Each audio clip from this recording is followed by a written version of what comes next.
Shalom dan selamat datang ke channel Asas Iman Kristian. Nama saya Marcus. Sebelum kita belajar kelahiran baru dalam Kristus, mari kita berdoa.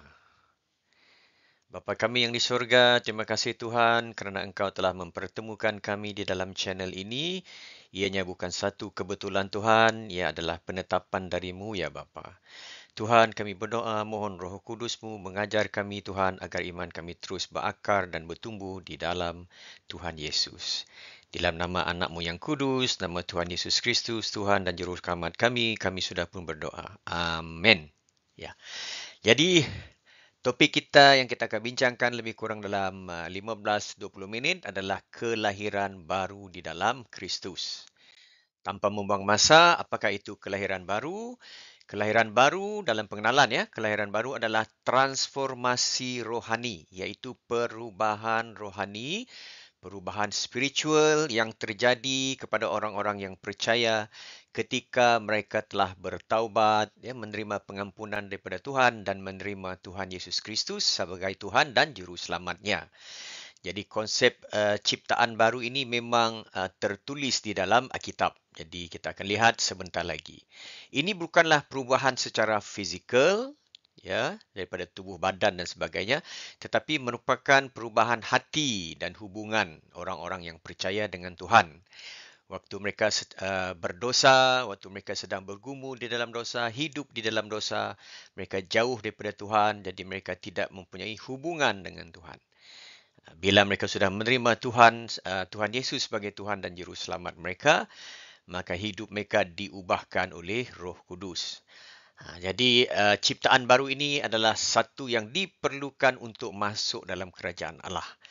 Maksudnya kalau kita hidup dalam manusia lama yang masih bergelumang dengan dosa, masih dipenuhi dengan dosa, tidak ada pertobatan, maka adalah mustahil untuk kita mendampingi Allah dan masuk dalam kerajaan Allah, iaitu syurga, kerana Allah adalah kudus dan tidak berkompromi dengan dosa.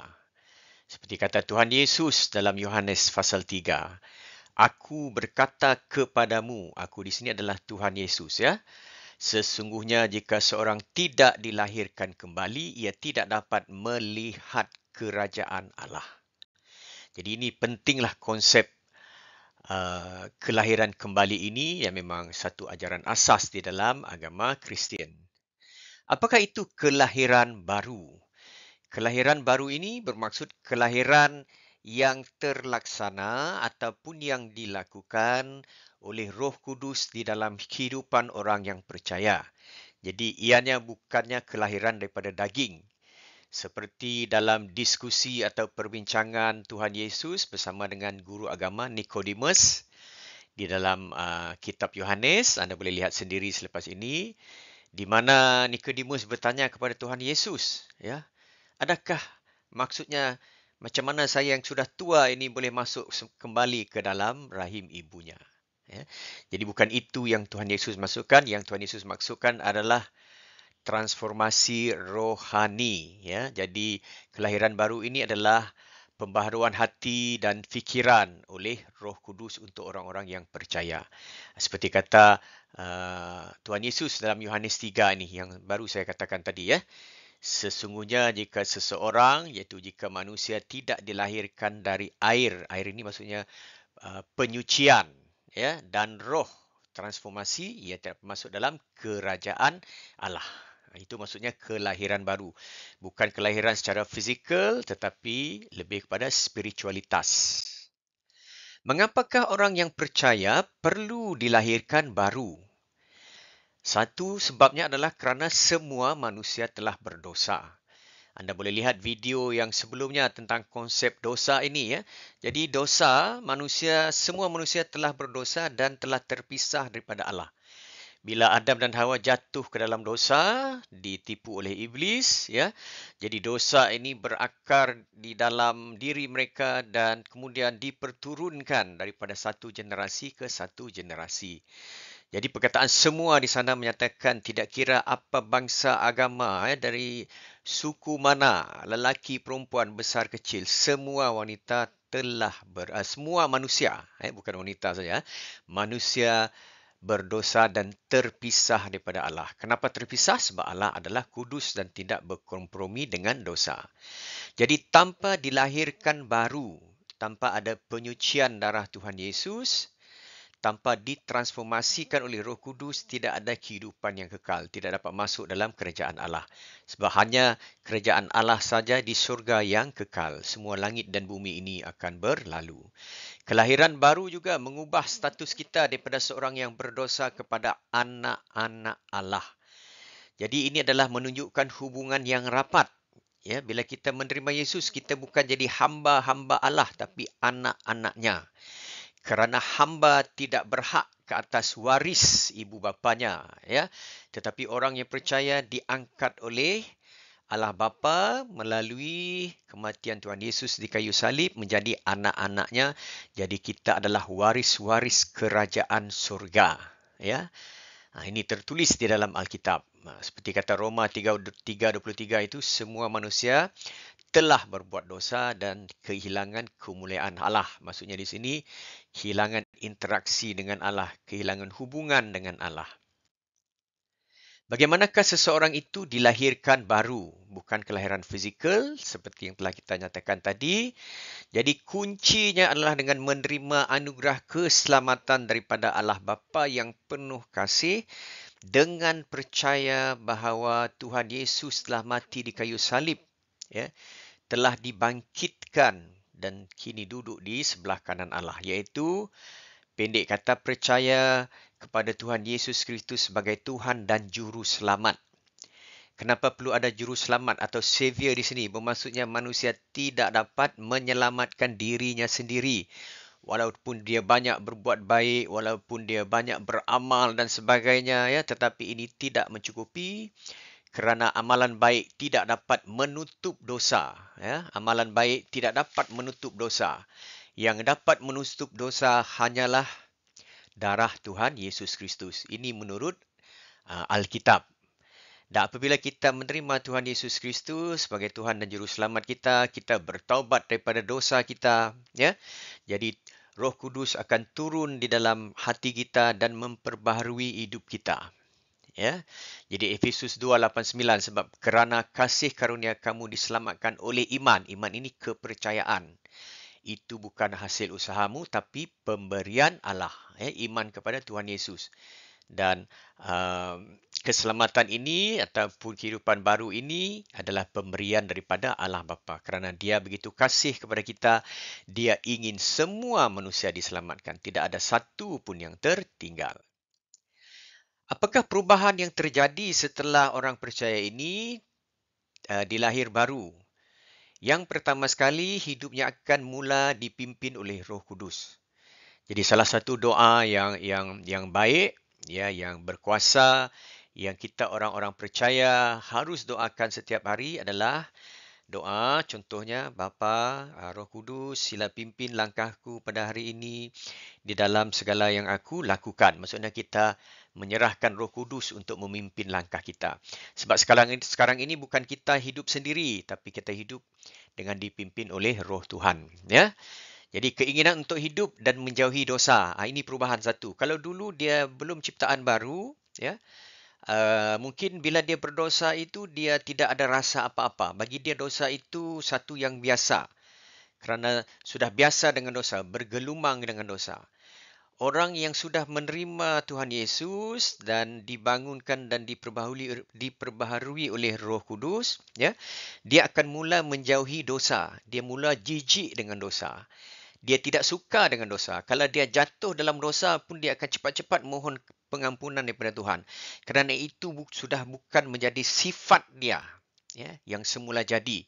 Sebab kehidupan yang lama selesa dengan dosa. Ya, bila sudah menerima Tuhan Yesus, Roh Kudus sudah ada di dalam hati dan hidupnya, maka sekarang dosa itu sesuatu yang dia tidak selesa. Ya, jadi yang diciptakan hidup baru ini, dia akan hidup penuh dengan kasih, sukacita dan damai sejahtera. Seperti kata 2 Korintus pasal 5, siapa yang berada di dalam Kristus, yang telah menerima Kristus sebagai Tuhan dan Juru Selamat, ya, dia adalah ciptaan baru. Tanda-tanda orang yang dilahirkan baru, nombor satu, memiliki iman.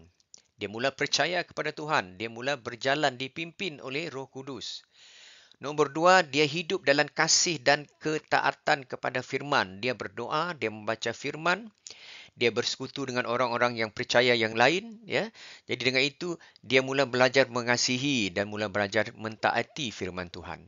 Dan juga personality dan tingkah lakunya berubah, ya.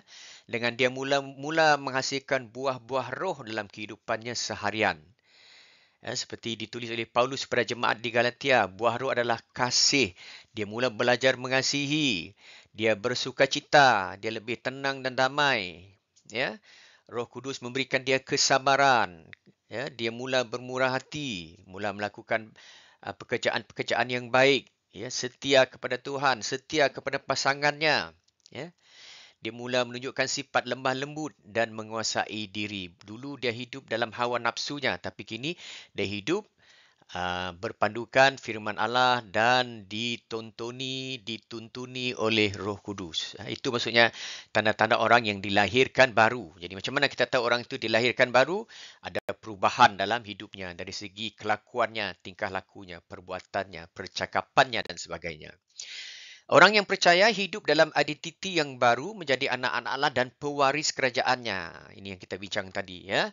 Tidak lagi hidup di dalam ketakutan. Ya, kerana kenapa takut? Takut kerana bila kita berdosa, kita di bawah cengkaman kuasa-kuasa jahat, roh-roh jahat. Ya, tapi bila kita sudah disucikan oleh darah Kristus, Roh Kudus sudah ada dalam hati kita, ya, kepastian keselamatan itu kita sudah miliki, jadi kita lebih tenang dan lebih damai. Dan kita juga sebagai orang percaya dipanggil untuk menjadi terang dan garam kepada dunia. Kita menjadi saksi, contoh yang baik kepada orang-orang yang belum percaya.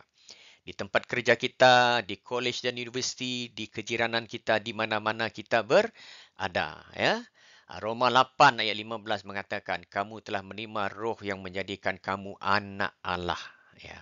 Jadi bila kita sudah percaya, kita ciptaan baru, Roh Kudus berada dalam diri kita, kita menjadi anak, kita menjadi hubungan yang rapat, tidak lebih daripada ini yang rapatnya. Jadi kita adalah pewaris kerajaan sorga, ya, menurut Alkitab. Walaupun begitu, kita masih ada lagi tentangan, ya, kerana kita hidup di dunia yang fana ini, yang penuh dengan dosa, ya, penuh dengan kuasa-kuasa kegelapan. Jadi walaupun kita sudah lahir baru, godaan dan pencobaan masih ada.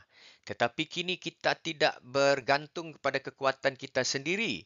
Kita bergantung kepada kekuatan daripada firman Tuhan, ya, daripada doa kita, daripada Roh Kudus yang memimpin kita, daripada persekutuan kita dengan orang-orang yang percaya. Ya. Yang kedua adalah kita akan meninggalkan kebiasaan yang lama seperti yang saya katakan tadi. Dulu kita biasa dengan dosa, kita selesa dengan dosa. Bila kita sudah bertaubat, Roh Kudus benar-benar di dalam hidup kita, ya. Jadi meninggalkan kebiasaan yang lama, ya. Dan meninggalkan kebiasaan yang lama ini kadang-kadang dia sukar dilakukan kerana kita masih hidup dalam daging, ya. Kita masih lagi di dunia ini, kita hidup dalam tubuh yang fana ini, dan tubuh yang fana ini dia suka kepada dosa, ya, dia suka kepada hawa nafsu, pesta pora, kemabukan, ya, benda-benda yang menyeronokkan. Bukan maksud semua benda-benda yang menyeronokkan ini dosa, ya. Tapi maksudnya dia cenderung untuk melakukan dosa, ya, perzinahan, ya, dan sebagainya. Dan satu lagi adalah diperlukan pertumbuhan iman. Ya, jadi bila kita sudah menerima Tuhan Yesus, tidak terus kita mempunyai iman yang kukuh. Jadi iman ini, abang kata Tuhan Yesus, dia umpama biji sawi yang kecil, ya, tapi dia boleh bertumbuh. Jadi maksudnya iman ini satu yang dinamik. Ya, yang kita perlu siram dengan doa, kita perlu siram dengan firman Tuhan, kita perlu siram dengan puji dan sembah, kita perlu siram dengan bersekutu dengan saudara-saudara seiman. Jadi iman yang kecil ini dia akan besar, bertumbuh, berakar dan berbuah dan menghasilkan buah-buah roh. Ya. Seperti dalam Filipi mengatakan, dia yang memulai pekerjaan yang baik di dalam kamu akan meneruskannya. Ia di sini adalah Tuhan. Jadi Tuhan akan meneruskannya dengan syarat kita tetap berpegang kepada tangan Tuhan itu dipimpin oleh Roh Kudus. Ya, walaupun sukar, walaupun banyak cabaran, ya, kita ingin bertahan iman kita sampai ke penghujungnya. Kesimpulannya, kelahiran baru adalah anugerah bagi mereka yang percaya kepada Kristus. Jadi dia adalah pemberian. Ya, ini adalah awal kehidupan baru yang penuh dengan perubahan dan pertumbuhan rohani. Macam mana kita tahu orang itu benar-benar diubah hidupnya ya menjadi ciptaan baru? Lihat saja perubahannya. Kalau dia tidak berubah, maksud dia hanya bercakap saja tapi Roh Kudus itu belum lagi mentransformasikan dirinya. Hidup dalam ketaatan kepada Tuhan, menjauhi dosa ya dan sebagainya adalah bukti yang nyata. Nyata di sini maksudnya yang boleh dilihat ya. Yang menunjukkan tentang kelahiran baru. Yohanes 1 ayat 12 mengatakan semua orang menerima Tuhan Yesus diberinya kuasa menjadi anak-anak Allah. Ini pun sudah kita bincang tadi ya. Seperti kata Tuhan Yesus, jika seorang tidak dilahirkan kembali, dia tidak dapat melihat kerajaan Allah. Jadi konsep kelahiran baru ini memang sesuatu yang diajar di dalam Alkitab, bahkan Tuhan Yesus Kristus sendiri yang menyatakannya. Ya. Jadi saudara-saudari yang di dalam channel ini, jikalau anda belum lagi hidup anda diubah, anda ingin menjadi ciptaan baru, anda menerima pelawaan Allah Bapa untuk menerima kasih karunia-Nya, ya. Jadi sama-samalah mengikuti saya dalam doa yang ringkas ini. Bapa di syurga, terima kasih Tuhan di atas firman-Mu yang telah kami belajar. Tuhan, saya mengaku saya adalah seorang yang berdosa. Saya bertaubat dari semua dosa-dosa saya ya Tuhan. Ampunilah saya Bapa. Saya percaya Tuhan Yesus Kristus telah mati di kayu salib bagi semua dosa-dosa saya. Saya percaya Tuhan Yesus telah bangkit pada hari yang ketiga dan telah kini duduk di sebelah kanan Allah dan telah memberikan Roh Kudus-Nya kepada semua orang yang percaya. Pada tika dan saat ini, saya menjemput Tuhan Yesus menjadi Tuhan dalam hidup saya dan menjadi juru selamat saya secara pribadi. Bimbinglah saya Tuhan supaya iman saya terus berakar dan buah di dalam Kristus. Di dalam nama Tuhan Yesus, saya sudah pun berdoa dan mengucapkan syukur. Haleluya, amin. Satu syurga bergembira kerana anda sudah menerima Tuhan Yesus sebagai Tuhan dan Juru Selamat. Saya cadangkan anda melakukan 3 perkara ini, iaitu yang pertama, dapatkan Alkitab untuk anda baca. Ya, bukalah Injil Markus untuk belajar tentang Tuhan Yesus. Kemudian bacalah Mazmur untuk belajar tentang doa-doa, puji-pujian. Dan kemudian bacalah Amsal untuk belajar tentang hikmat ya dalam kita menjalani kehidupan kita seharian. Yang kedua adalah belajarlah berdoa ya menggunakan bahasa sendiri. Doanya tidak perlu panjang, yang penting kita ikhlas dengan hati yang ikhlas dan rendah diri berdoa di hadapan Bapa. Yang ketiga, minta pimpinan Roh Kudus untuk mencari gereja yang baik, berbaktilah bersama saudara seiman dan mintalah diri anda dibaptis ya sebagai bukti iman anda kepada Kristus. Sampai kita jumpa di topik yang lain. Tuhan berkati dan terus berakar dan bertumbuh di dalam iman bersama Kristus. Tuhan berkati. Terima kasih.